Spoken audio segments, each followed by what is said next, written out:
Hi everyone, in front of me I've got Honor Magic 6 Lite, and let me share with you how to reset camera preferences on this device.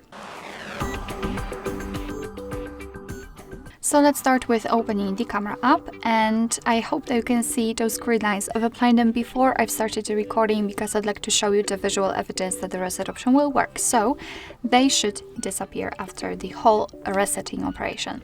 So in order to reset the settings, you have to enter the settings themselves in the right upper corner. It does not really matter on which mode you will be. And then let's scroll down to the very bottom. As you can see, we've got this restore defaults option, so simply tap on it and tap on OK. As you can see, we just got back to the camera itself, and here we've got the very first evidence that the reset option worked, because our camera will ask us about the access to the location.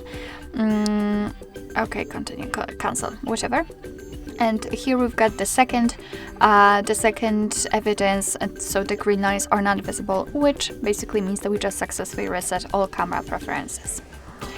Alright, so that will be all. Thank you so much for watching. I hope that this video was helpful, and if it was, please hit the subscribe button and leave the thumbs up.